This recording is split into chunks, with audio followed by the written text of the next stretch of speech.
it says preparing stream. Okay, we're coming in hot.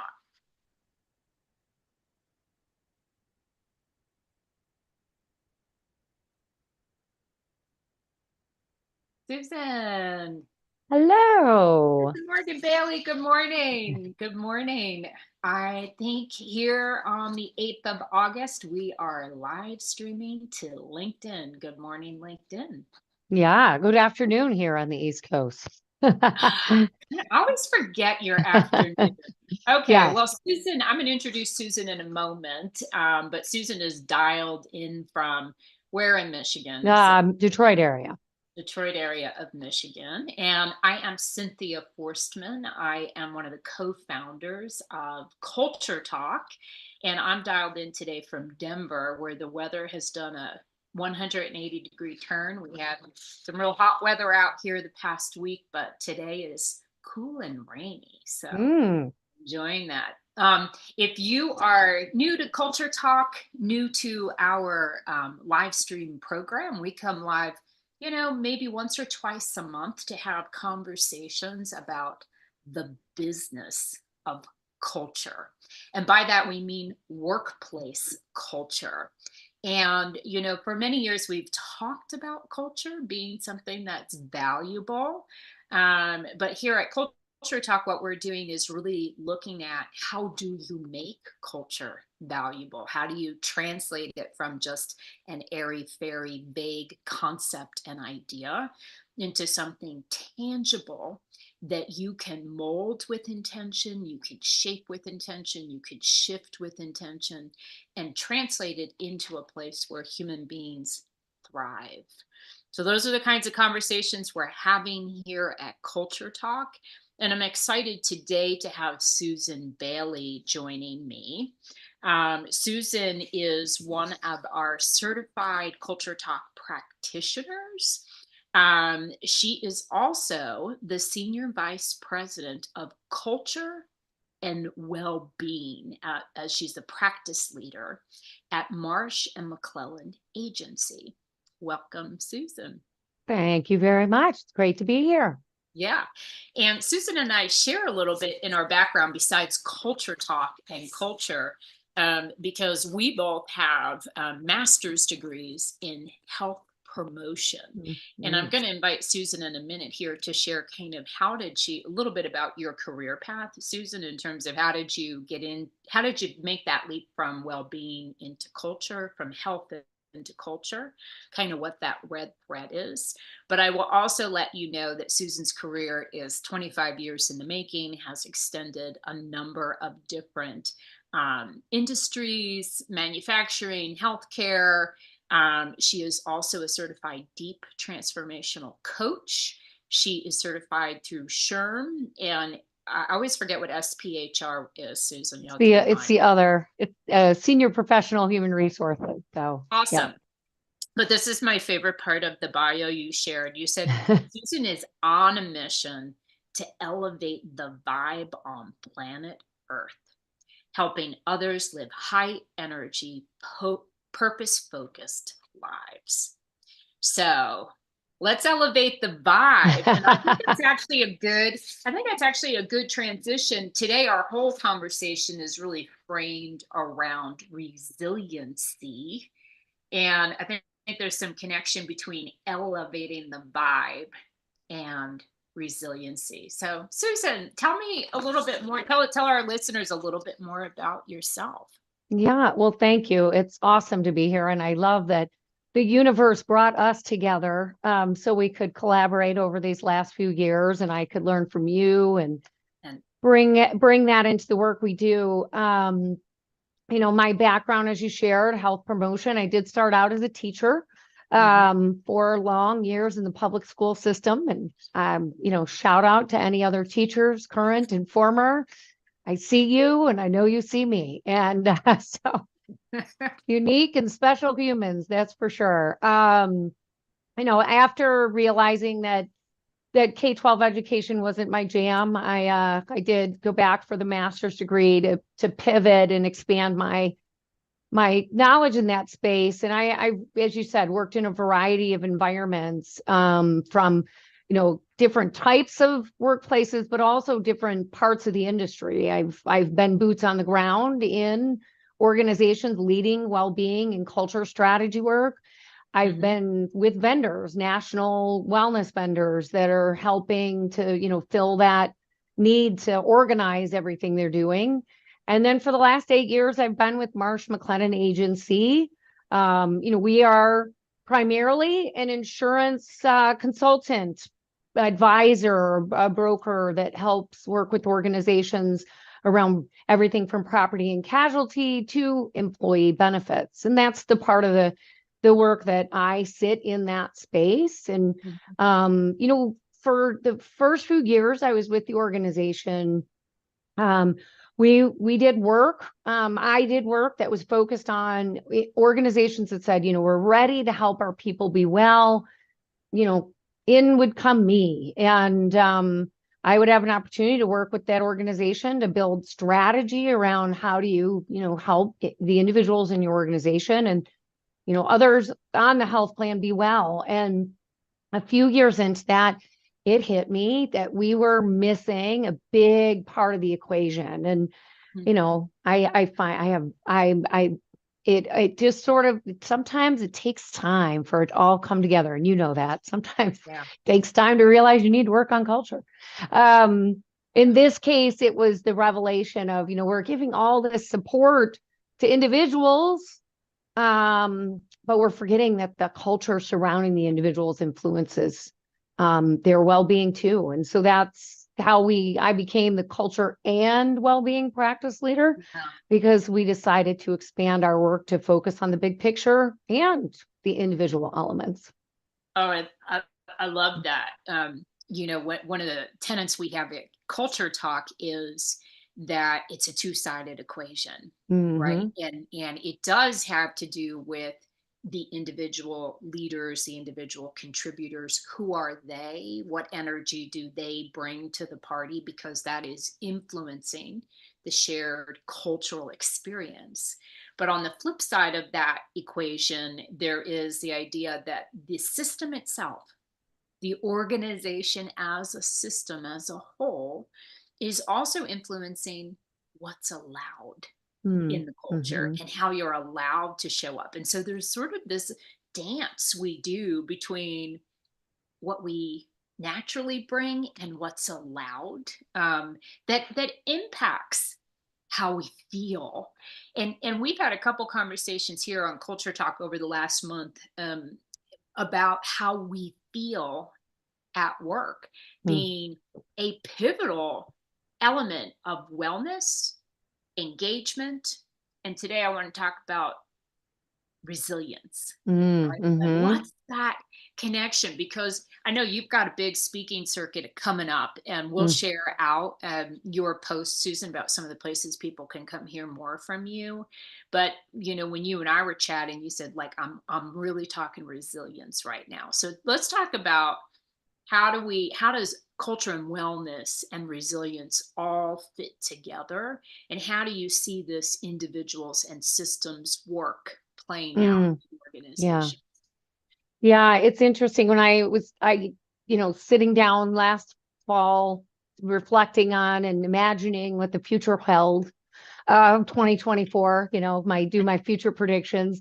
Cool. What came up for me was we were going to have an interesting year.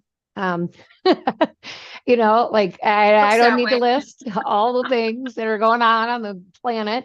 But so being the helper, and that I am naturally, although caregiver isn't super high, Yeah. magician, of course. I was looking in my crystal ball, I should have said, uh, Yeah. Well, and using I those love that. archetypes. Yeah, but you know what? I love that you bring up the archetype magician, which is the framework. If you're new to Culture Talk, that's the framework we use to talk about individuals and organizational cultures. But you can help, Susan, through the lens of magician. Mm, You're a magician as a potential focused transformative catalyst can be helping with that energy as well. Oh yeah. Oh yeah. And the explorer in me is always learning and Uh-huh. helping others learn and explore. And so, as I reflected on that, I said, what I think we're going to need, in 2024 and beyond is more support to build resilient individuals and organizations. Change is inevitable. It's natural. It's the way it goes. It's the way life works. But how can we navigate change without it breaking us down? And so that was what I leaned into. That's the talk I've done a number of times this year, and we'll be doing now. I think I've even into 2025. I will be talking about resilience, and I think simply the connection to that is that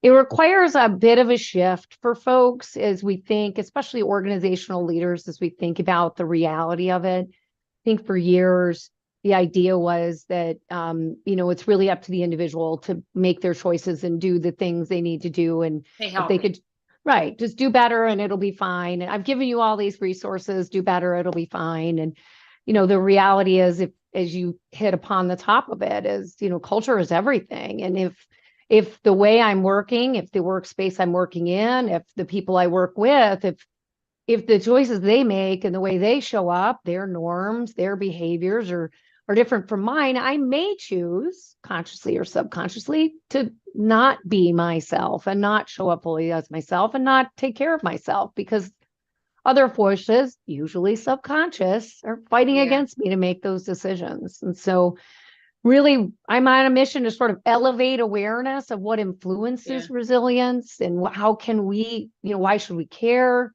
How can we influence it within the organization and help both individuals and organizations be more resilient? Awesome. Um, I would love, because you have shared with me kind of an analogy Mm, and that I think kind of taps into this, ecosystem of culture and employees within a culture. Could you share that with us here? yeah, yeah. So I again, once a science teacher, always a science teacher. So Oh, my is that what you got? analogies, I didn't know that. That's perfect. yeah, How I, perfect. a lot of my analogies are nature based, but I was thinking about, to build on the story I started to share earlier, but if I was a forester and I wanted to grow a highly productive forest, let's say I want maple syrup. I just bought some the other day for pancakes this weekend, right? Uh-huh. So I want to have a maple forest and I want those trees to be ultra productive. Um, if I'm a wise forester, I'm thinking not just about needing maple trees, but I'm thinking about the climate, the rain amounts, the soil, the flora, the fauna that will be there. We're going to have a diverse I was going to say ecosystem, the like, yeah, biodiversity of the forest floor. biodiversity. Oh, Absolutely. Like the whole ecosystem, everything that's going to surround these trees is really important, because if I weren't to think about that and I was just to imagine I'm the forester, I'm going to go out and fertilize my trees, it's probably not going to be near as productive. And so, we can apply that same analogy to the workplace. We historically we just fertilize the trees, otherwise known as the employees. Here's all these resources, is use that the them. total? Is that like total comp, kind of like Yeah, total rewards? yeah, Like, the rewards and Susie, benefits. here you go. We gave you everything you needed. Now Yep. grow by yourself. Grow by yourself. Exactly. And I believe it or not, heard at times over the years, like, we give them the stuff. I can't lead a horse to water, and I can't help it if they don't want to use what we give them. And I agree. Yeah. However, Yes, if and yes, and if Mhm. if that environment surrounding the individuals is not also interested and supportive and enabling, and so, you know, then they're probably not going to use the resources. And so when we think about the broader ecosystem in tactile terms, in the real thing that we can get our arms around, the ecosystem we focus on when we work with organizations is, leadership. What is leadership doing? How are you communicating? Are you clear on your mission, your vision, your values, your purpose? Mhm. How are you talent, managing talent. And that's everything from onboarding to employee experience to giving them opportunities to grow. And then, the tree we've been long focused on, which is, the well-being piece of the puzzle. It's social, professional, mental, financial. It's a big ecosystem, lots of opportunity in the ecosystem. And all of it matters. And, the other challenging part is, as we think about diversity, is all of it matters differently at different times of people's lives and different life circumstances. And so, different generations, different, you yeah. know, I sometimes I think about it. I'm like, I understand why organizations say, culture, it's hard, it's a lot, I get Yeah. it because I just described a pretty complex ecosystem. But you know what?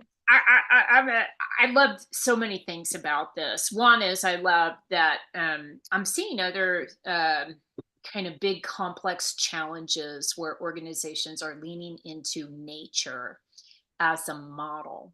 Hmm. Right?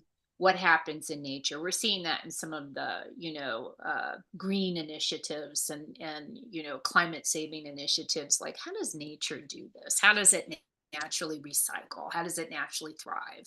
Because we can learn so much. So I love that aspect of what you're doing. The other thing that's like pumping into my mind, especially when you say, "Ooh, it's complicated. I want to have to worry about all those things." You have an ecosystem. Hmm. It's all you know what I mean? Like your organization already is an Yeah. ecosystem. Yeah. So if you're not paying attention and consciously saying, what do we want to create? Do we want to grow maple trees? Do we want to nurture? Do we want highly? I love that you use the word productive too, right? Because that's such an organizational buzzword, productivity. Hmm. But productivity is in part internal and self motivated. That's where all the total rewards programs come in. That's where, yes, we do need those kind of benefits that people can thrive. But what forest are they in? Because you can also be in a toxic forest, you can be in Hmm. forest fires, you can be in all sorts of Yeah. situations Yeah. that are not healthy and conducive to, Yeah. you know, resiliency. Yeah. I mean, so I'm a realist. I think I have like an optimist and a realist, but I am a realist. I mean, the Yeah, reality is it is complex. it is It complex. is. It's complex, but the very amazing thing, and part of what I love about culture talk, what I Hmm. like about the ecosystem analogy we have is it makes it tangible. Yeah, It provides an entry point into where can I begin when it feels overwhelming.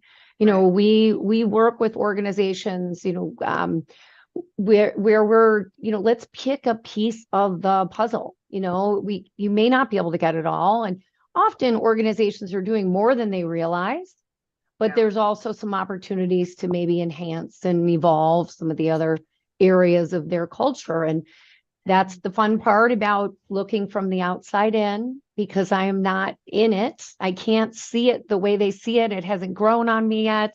Yeah. And I can give it fresh eyes and Yeah. fresh perspective. And that's what our team does. And that's what Yeah. Culture Talk does, is fresh eyes and perspective when we do an organizational assessment.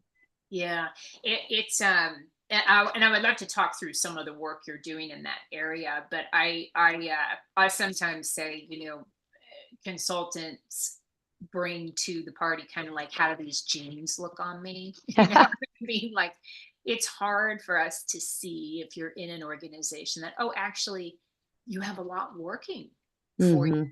and we can make it more deliberate and intentional. Like, you can choose those things in a way that makes sense to people. So let's use that to maybe shift into a little bit some of the work you're doing with organizations. So you discussed like the ecosystem. It's diverse. It's about the leaders, the communications, the mission, vision, values, purpose. Let's pause there for a minute and talk about, how do you get into the mission, vision, values, and purpose? And why is that so important? Mm. Well, my short answer is purpose propels. If we are clear on why we are in something together, Hmm. that's super powerful in terms of energizing and helping us move forward. if we go a step further than that and we're clear on why we're in this together and how it benefits me, and maybe something beyond me, the greater good, Mhm. then that's even more powerful. I mean, the reality is we human creatures default toward community and connection, Mhm. gratefully. Mhm. And so, mission, vision, values it's a starting point. It's a foundational element. And, it's not words on a wall. And we bringing it to life is so key. It's like it can describe the forest we're living in, Right. right? It can Right. be things that say these are the kinds of things we're planting, the climate we're creating, the soil, how we're going to enrich it, and so forth. I know you're working with some organizations, and you brought the culture talk work into that. So, Hmm. just and again, if anybody's new, one of the things we're doing at Culture Talk is we have some assessment tools that allow us to measure story, 12 storylines that we call archetypes. And on an organizational level, we're measuring what are the kind of storylines that are naturally present in our shared experience. And on an individual level, what are the natural ways, the storylines that like are resonant with my life experiences. Susan mentioned she has a high magician, high explorer. um, I think it's why you're such a great pioneer in this field, Hmm. Susan, right? Forward focus. I even love the way you said purpose propels. There's a lot of movement in someone who has those patterns, right? Hmm. I have, by contrast, a high creator would be one of, and I do have Mm. a caregiver, which Susan said she didn't have like earlier. So I'm, very connected to what's meaningful and how do you pull things together in ways that are meaningful for other people. So those are the storylines we use. Now let's go back. You're working with an organization. They're looking to define or redefine that mission, vision, values, purpose equation. How are you bringing that? Yeah, yeah, we did one of the projects that I'm thinking about is an organization that was in the transportation industry. Mm-hmm. Um, they knew they needed culture work, I mean, and and that was where they were at. Yeah. They were doing a little bit of work on their own, but what we started with was a culture assessment to understand, like, let's set the foundation to understand who you are and what you're about and are you who you think you are. And that was super powerful for them to get clarity around um who they were and also who they wanted to be, and then begin to get the language for that. It's interesting just thinking about the storytelling piece. Now we're seeing a year and a half later, they lean into the archetypes to talk with each other about, how to is that the kind of hero we want to be. you know Mm, is interesting. Yeah. so it's interesting as we think about that. And while you were talking, the other example that came up for me was just because you had mentioned storytelling, and I was thinking about talking about resilience earlier Uh-huh. in workshops. Pulling all that together, I was thinking about a workshop we did with a small team last year, Mm-hmm. um, that just there was dysfunction, and they admitted it. Came to me and like, can you do something to help my team better work together? And I was like, yes, I think I can. And Mm-hmm. we went in and did the individual team storytelling workshop, and this was the first time that somebody had just come back from maternity leave. It was just like just everybody, and we had the old school COVID, ones and the coming new back, school. remote work. Yeah. Yeah. People who've been long timers, the younger generation. I mean, everything you could possibly have was happening with this team. And we did a half day workshop. Everybody shared their archetypes and told their stories. And I ran into somebody from that workshop 6, 8 months later, and she said, that was the coolest Mm-hmm. thing that I have done with that team. And it was just so impactful. And this is someone who was like in the workshop, really moved by the experience of being heard and having an opportunity to say, this is me and this is how I work and this is how I show up. And And it was like the best thing. And what I've heard from the person who called me in is we are working better together. And Mm. that's what resilience is about. Like now I know you better. We can work better together. I know when you're struggling because I have my cheat sheet on my desk and Yeah. I can Yeah. I can look at when you're showing up in the stress state or not stress state. So it's just those are a couple examples and that, how we can work with teams to build I love, resilience and I get them to love, know each other. yeah, I love that you're getting that kind of feedback 6 to 8 months later. Yeah. And I love this as this team storytelling as an example of that shared resiliency, because we Hmm. are on one hand those little individual trees in the forest, and Yeah. we're individual, and when we get burnt out or stressed or knocked down, we experience it uniquely. We're not Hmm. wired the same. Different things stress us, we respond to different triggers. But then in that team storytelling workshop is also the idea that, like, we overcome those things by tapping into our own motivation and kind of what drives us. And motivation and triggers and shadow and strength is all part of our story, right?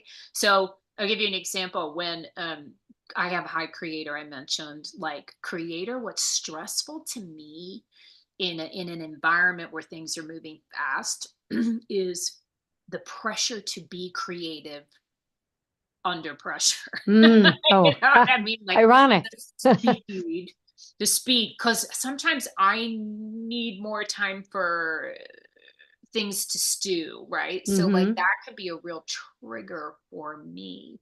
And so, how do I pull through like that feeling? Because when we're triggered, we shut down. I'm not shining. I'm not going Right. to grow my leaves. I'm not going to Yes. show you my leaves. I'm But definitely if not contributing. I learn through my own storylines how to nurture the best of what I Mm. can bring as a creator to other people on the team, I can say, okay, I am actually fulfilled when I'm helping to facilitate new ideas. So in a Mm. like in that fast moving environment, how can I become the facilitator of new ideas and brainstorming? That fills my cup, and that's what resiliency is about. Hmm. And for every person on your team, it might be a little different. Yeah. Oh, yeah. And What that, what fills a that's cup? a scary, that can be a scary challenge. So this is, in terms of, wait, so I do have to individualize everything for everyone? No, No. no, but being aware that you have, a team of unique individuals and beginning to understand everybody's uniqueness, that's really powerful. And that creates a culture where people can feel like they belong and show up as their full selves, even though I may not expect, I don't expect you to know exactly who I am every minute of the day. Mhm. It's super helpful playground to have some fun and get to know people in the workplace. And if we're having fun in the workplace, we're also more productive. We're growing. Hmm. Yeah, we're in an environment. Um, I love, again, I'll say just that it's 6 to 8 months later, a year later, Yeah. uh, I'm going to go back to your ecology analogy. Like, a lot of these things are about planting seeds. Mm-hmm. And obviously, you can't work on, that big picture. You don't have to be attacking it all at once. You mentioned Right. what's a doorway through which we can enter and start to have conversations about the connection between individual well-being and thriving and resiliency and that organizational state. So as you plant those seeds, Hmm. and particularly with the work you do through culture talk, you're introducing a framework that has sort of, it's sticky. We like to say stories are Yeah. sticky. Yeah. Oh, Like, yeah. we start to, we 22 times more sticky than facts. oh, 22. good. I didn't know that. Oh, put that down. 22 times more sticky, because work is fast and furious, life is fast and furious. We need things that stick with us. We're Hmm. introduced to so many new things every day, and a lot of them come and go, and a lot of ideas come and go. But who we are, going back to that essence of being human and wanting to feel connected, Hmm. community, meaningful, like story does have those things. Yep, super powerful. And I love that the culture talk system organizes it Mhm. and helps people feel unique and yet connected. I don't know many other magicians, but when I do meet the magicians, I certainly sync with them. Yeah, yeah, we need more magicians. I do think in this space of culture that there's a lot of work for transforming, and anyone listening in, don't be daunted, because there Mm-mm. are there are entry points that are manageable and fun and get Hmm. people talking, which is, a key component of building that ecosystem as well. Susan, where are some places that people are going to be seeing and hearing from you coming up in the coming between now and Yeah. 2025? Where are you I going to? will, I will, it was going to be very Midwest focused for me this fall, so I'll be at Michigan annual SHRM conference and the Wisconsin annual SHRM conference. Awesome. I'll be out in South Dakota for the first time. I'm super excited to visit Um, Sioux Falls, speaking at a culture and leadership conference there in early September. Those are the ones. I mean, those are the ones. the Oh, and then highlight. I get to go to Chattanooga to go to a industrial organizational psychology conference focused on employee value propositions, which is another passion of mine. So it's going to be a Yeah. fun fall. Yeah. Wow. Well, we'll keep posted abreast of what things you're doing. And if hearing from Susan and her ideas around ecosystems, does your cultural ecosystem need some love and nurturing and Mm. care, and watering? And, do you need people that can produce more maple syrup? There are some ways to get started. Susan is on LinkedIn. We will post her link on LinkedIn so you can grab her contact information, connect with her, and stay up to date on things she's doing. That team storytelling workshop she mentioned is one of the offerings that she brings through her work at Marsh& McLone. And if you're interested in looking at culture talk as a system that you want to bring into your own organization, or if you're a consultant or coach, you want to bring it to your clients, I'm happy to share more about our certification program. We have our next session starting in September, so good time for here in the U.S. some back to school thinking, back to learning, growing, and investing in yourself. So Susan, I love your analogies. I appreciate you raising the vibe on the planet. And thanks for joining me this morning. Yeah, thank you for having me. This has been fun. I wish we had more time. We could talk all day. I know. I know. Enjoy the rest of your day, and we'll be back actually on LinkedIn Live next week. I will be on vacation, but Teresa Agresta, who is my business partner and co-founder, will be bringing you a very special guest, which we'll announce very shortly. So take care, and good to see you all. Bye.